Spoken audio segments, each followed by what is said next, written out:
I'm Tom van Hoff. I'm from the Netherlands, 26 years old, and I'm a bespoke tailor with a firm emphasis on the historical aspect, specifically the interwar aspect. So how did you get interested into this particular niche of classic menswear, let's say that? Well, my interest in menswear didn't start in the 1930s. It actually started in the late Victorian era with Sherlock Holmes from Guy Ritchie, one of my all-time favorite films. And after that, my interest in historical fashion was triggered, and clothing in general, actually, to be quite honest. And afterwards, I switched to Public Enemies, the film with Johnny Depp. I see.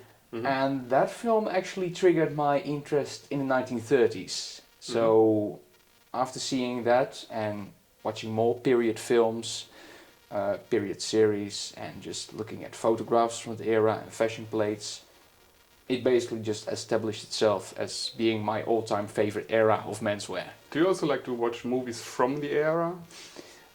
At times, there are some films I do really enjoy from the time, but it's not that I specifically look for those. It's just whenever I feel like it or come across them, but I don't seek them out. This probably came before your interest in tailoring or sewing things yourself. How did that come to pass? Well, after seeing the Sherlock Holmes films, as I said, my interest in clothing was triggered, and I always, since my youth, had the opinion that if you want something, you can make it yourself. So for some reason, I saw the clothing and I was like, I want to wear this no matter what. So I just took a jacket from my wardrobe without taking it apart, took a pattern from it through some sort of witchcraft, and I readjusted it to be a pattern of a tailcoat, and I made myself a Victorian style tailcoat. And that's actually how it started out. A one-time project just grew into a hobby, into an obsession, into my passion, and eventually into my profession. So this was your first like real sewing project, the Victorian tailcoat? Yes. I say Victorian because that's how I saw it back then. Now I can very firmly state that it looked nothing like it, but it was a tailcoat and it was made by me, so I think for a first project the key factors were there. You learned a lot, probably. Yes, from myself and my grandmother and a whole lot of internet forums. Do you still have it, like as a reminder of where you started? I think I lost it during the move out, so yeah, very sad to say that I lost it, I'm afraid. That's sad.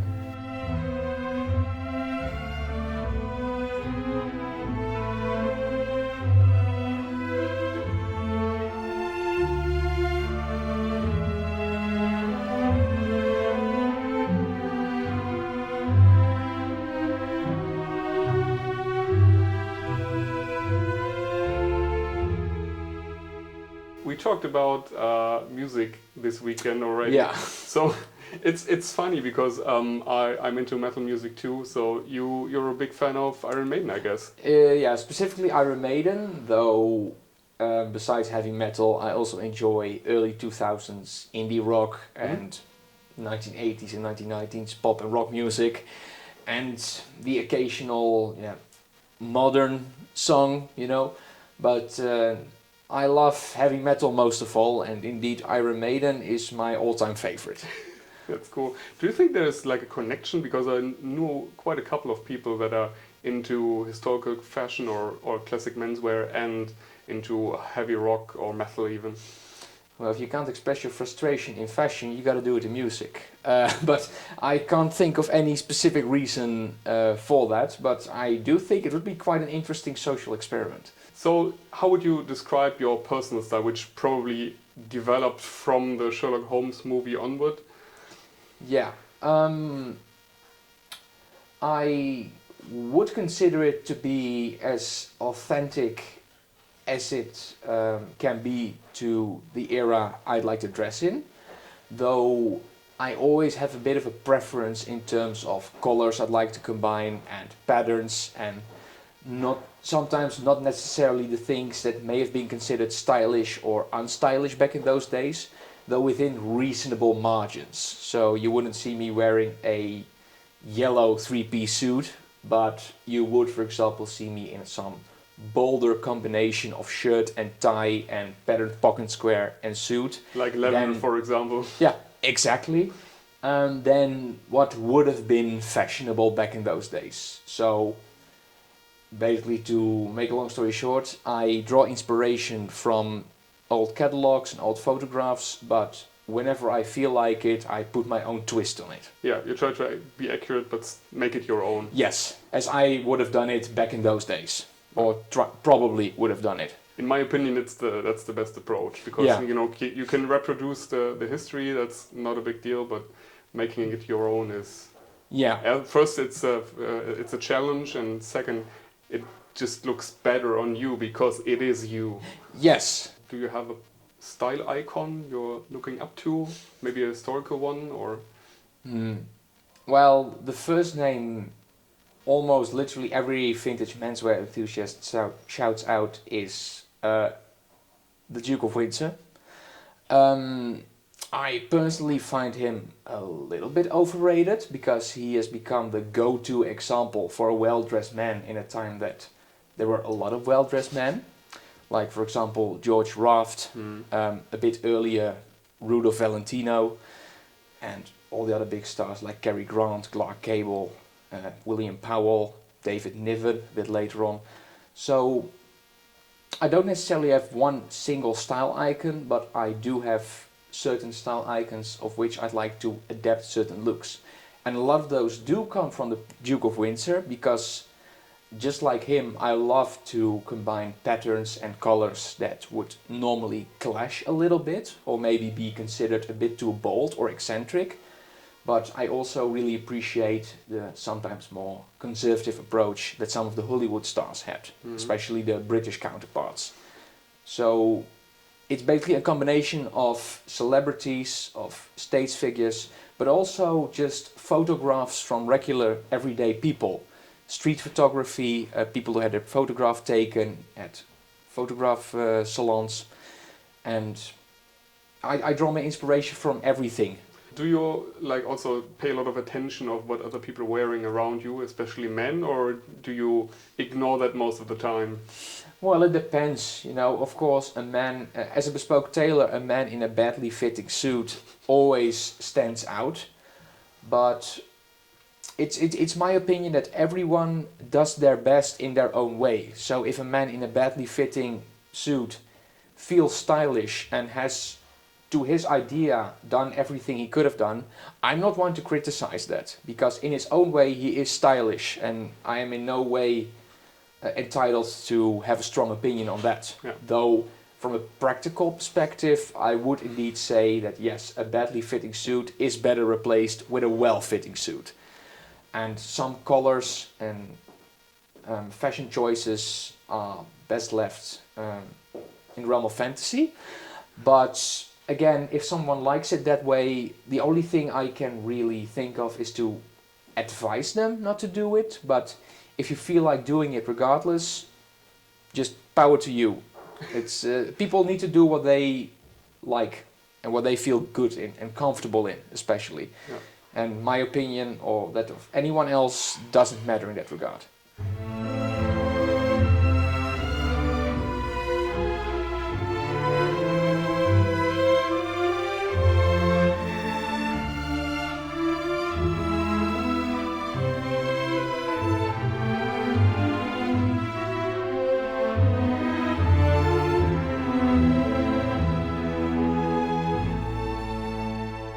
What's your favorite thing about sewing yourself or tailoring in general? Part of the process, or maybe the result, or I don't know. It's everything, really. It's just experiencing the whole process of something that starts as very abstract wordly descriptions or some photographs, to see that come to life in the shape of a pattern being drafted, to be chalked out on fabric, to be put together and pulled apart for the different fittings and the preparations thereof, and to just see something that is not perfectly fitting slowly evolve into something that fits perfectly and complies to all the wishes the client has, and to see a client grow confident in what he or she has ordered. That's basically the greatest thing about it. But the whole process it's very satisfying. But in the end, I do believe seeing the clients wear it is my favorite part of it, because then it comes to life. You know, I put it into shape, I make sure it fits perfectly, but it's they who need to fit into it, and they bring it to life. How is business?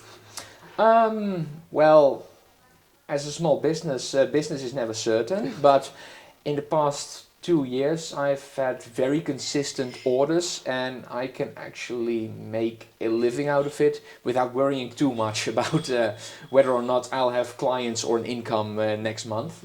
So yeah, business is going quite great. It can of course always go better, but again, that's always the case. But for now I really can't complain, and I just love what I'm doing, and I've come into the position of being able to select projects which I would like to do and projects which I don't feel like. And I think that level of comfort into being able to choose what you like and, well, bluntly put, refuse to make things I wouldn't like to do, that's all I can wish for. I mean, besides making a living out of it. Yeah, sure. I mean, it's really good to hear. So what would you advise someone who wants to go or get into bespoke tailoring, bespoke classic menswear? How do you do that? Should you do that? Well, if you want to be assured of a very steady income from the get-go, you really shouldn't do it. But from where I'm standing, income isn't everything. The most important thing is, to me, that I enjoy what I'm doing. Yeah. Because I've spent way too much time trying to work in shops and everything, and earning money in a way that I really don't like and actually felt very bad about. The most important thing I can give away as advice is something that I myself would have very much liked to hear, is that besides practice making perfect, you shouldn't immediately strive for perfection, because it's a learning process, and if everything goes perfect right away, you actually don't learn anything. You shouldn't be afraid to make mistakes, and if you don't want to make mistakes, you shouldn't be afraid to ask. And especially in something that's concerning something as practical as tailoring, or actually anything that's made from your hands. Just don't be afraid to ask questions, because there is no such thing as a stupid question. The stupidest questions are the ones you don't ask because you're afraid to sound stupid, and ultimately you will end up making mistakes that way. So it's much better to make one mistake and result it in 10 questions being answered, than to don't ask anything and just ruin it all in front of your eyes without having learned anything. Yes. So yeah, don't be afraid to ask, don't be afraid to make mistakes, and just enjoy it, because if you don't enjoy it, it's just not for you. So how do you actually start? Do you train people? I don't train people. Just do it all by myself. I'm not a very good teacher, because to me it's just basic principles in the meantime, after 11 years of studying tailoring.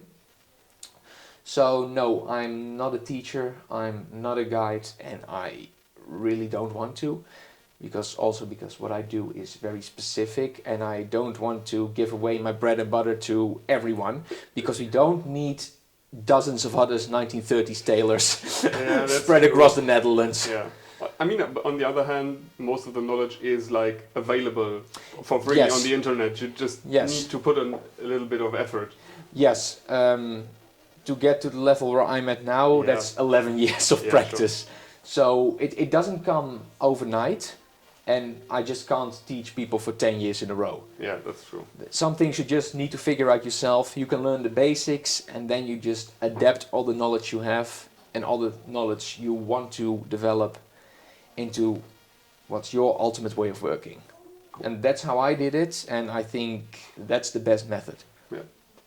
What do you expect from the future of classic menswear, your job as a bespoke tailor? What do you expect? What do you see in the future? Well, I think that bespoke tailoring will always be a little bit of a niche. I firmly believe that it will never be as popular again as it was prior to the 1950s, with, for example, every village having its own bespoke tailor.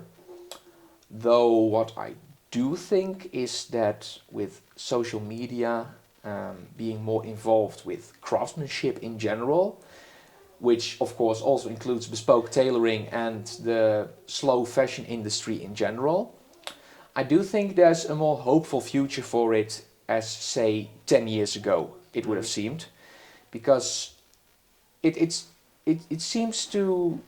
seemingly it starts to dawn on people of all generations that in order to do something that you like, you don't always have to do something theoretical. You can also do something practical. So be it a working in a pottery barn, or be it a bespoke tailor, or I don't know, whatever artistic or craftsmanship you want to practice, I do think there's a hopeful future for it, as in it won't die out.